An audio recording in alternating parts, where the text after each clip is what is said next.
going to show you how to make brown gravy and how to make white gravy. They're going to taste just the same in a way, just as delicious. But some people prefer white, some prefer brown.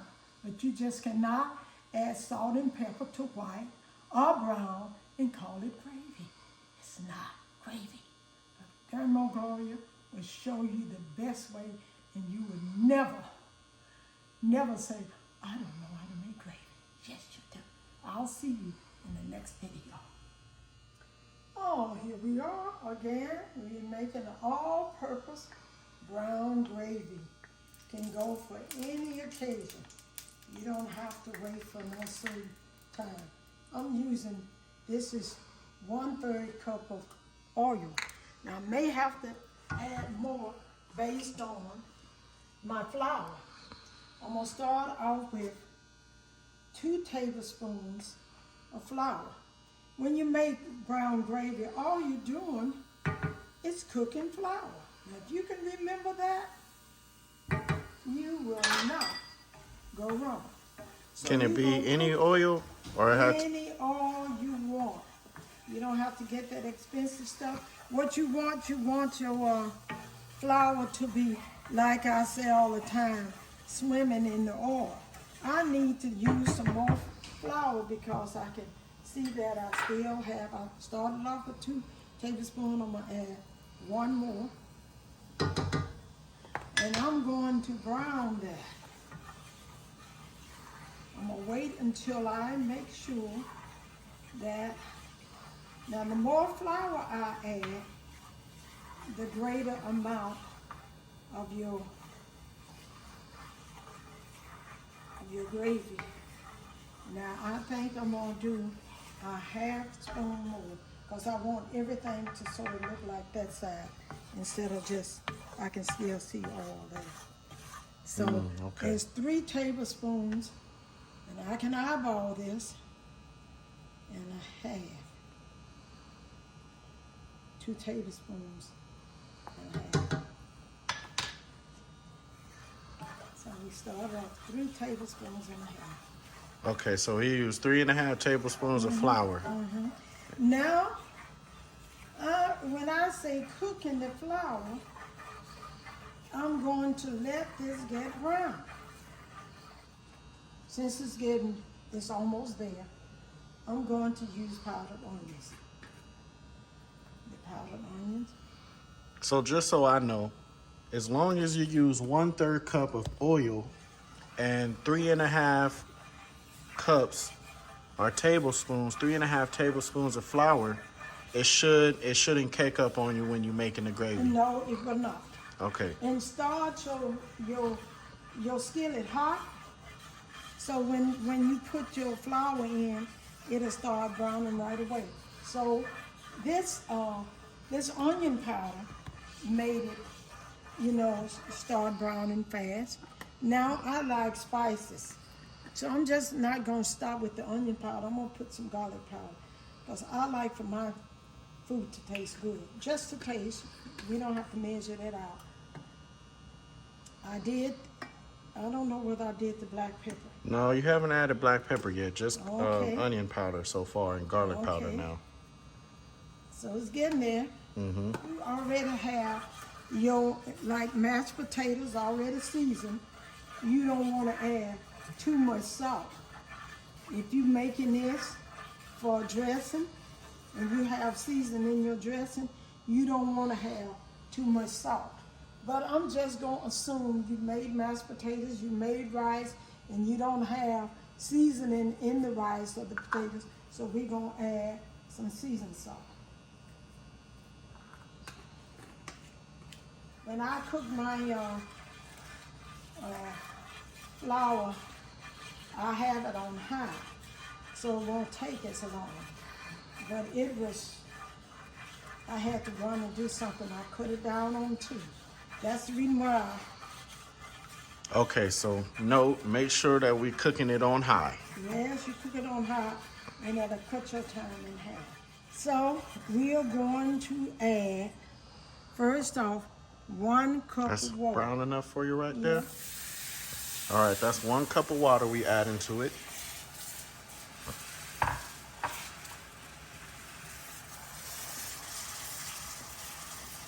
See, that's real thick. We're going to add another cup. So that's 2 cups of water. Okay, and that's an 8-ounce cup, right? Mm-hmm. Okay, so we got an 8-ounce cup in there. Yeah, 2 cups of water to those measurements I gave you. And if you want to add pieces of chicken to this, you can put it in just like that.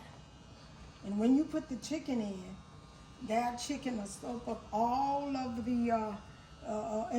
the gravy will go into the chicken, and then you turn it over, and it'll get thick, even thicker. Yeah, I remember. I know what meal you talking about. That's one of my favorites when you Now, put the chicken in the gravy. I like to see my pepper, so I'm going to add a little more pepper. Adding the water doesn't dilute the seasonings? No, it doesn't.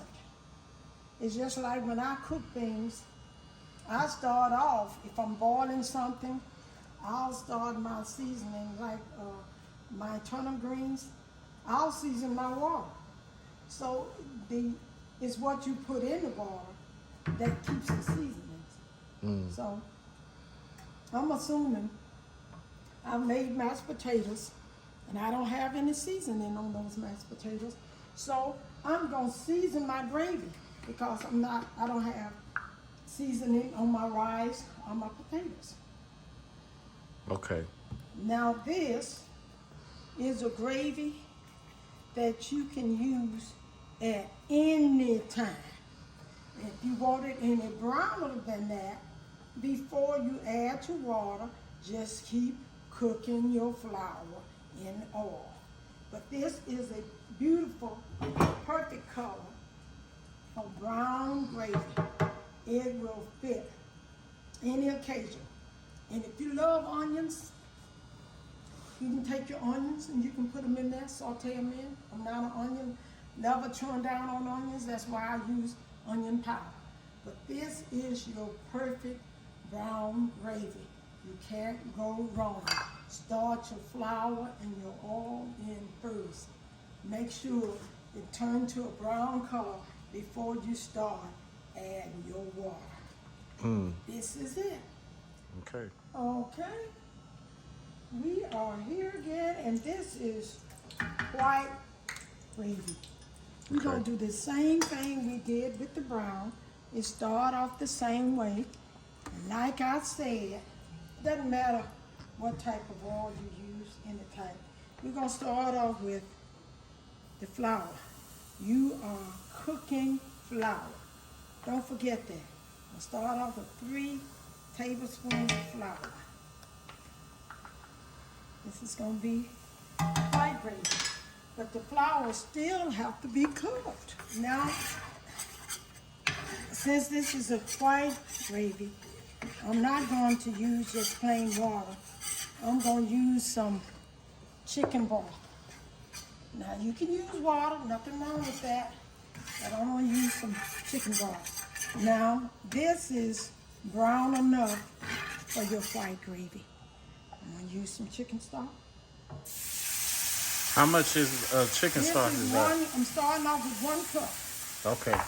And that's not nearly enough because you can see it's getting so thick. So I'm going to do another cup, and I think that should be enough. And I still got to put my seasons in it. But as you can see, this is much easier than your brown gravy. But Yeah. you just want it, just a little color in it. It seems quicker too, almost. Oh, yes, it's much quicker. And by that stock being kind of had some color in it. Okay, now we're going to start adding some seasonings. And this is an old recipe. I have some boiled eggs. this just adds to your gravy, especially when you put it on your dressing. So it's not mainly for the gravy itself. It's for to add more to your dressing. So you don't have to do the boiled eggs, but if you want to, it's just gonna add and not take away. Okay. And since this is a white sauce, I always put a little butter, and that's about a tablespoon, maybe a tablespoon and a half of butter. Okay, tablespoon and a half of butter. All right, and I'm going to put some seasoned salt, and this is to taste. We don't, since it's no real salt on your dressing, it is some, but not a lot. So it's all right to put some salt and the black pepper. And the last thing I'm gonna add is the boiled eggs. That's pretty interesting. It's just like gumbo. Gumbo was its original name from you didn't have enough chicken to make a whole meal. You didn't have enough sausages to make a whole meal. You didn't have enough fish to make a whole meal and not enough sausages. So they took all of those meats together and put them in, it's a gumbo. It's the combination of things. And so that's why the gumbo got its name, and it's just world famous. So here are my boiled eggs. And Boiled like up I 2 said, eggs, okay. 2 boiled eggs. And like I say, it's not mainly for the gravy. It's mainly to add to your dressing once you serve it. Is it gonna like It's gonna stay like is- that. No, oh, it's not gonna evaporate. Maybe some of the yolk will, but not the white part. And if something else I was gonna say, like I said, it's mainly for your dressing. But so And do this you is- have to do eggs in there, or you don't don't- have to? It's just you Just want to like do it I the said. southern way. If you want to do it the southern way, Just like I said, if they don't want to, if you don't want to add the boiled eggs, you don't have to. I'm just introducing you because the eggs was the last thing I put in. So therefore, you don't have to add the eggs if you don't want to. got it. But if you want to try it out to see, now this is kind of thick. One thing about gravy, once it's set up, it starts evaporating out, it's gonna get stiff on you. Don't worry. All you have to do is add a little more water if it's brown, a little more water even if it's the white sauce, and it'll thin it out. So that's the consistency you want. And once this cool down and some more water evaporate out, once it's set up, it's gonna get kind of stiff. Just add a little water. So that's your white gravy in a nutshell. That's the southern white gravy. That's the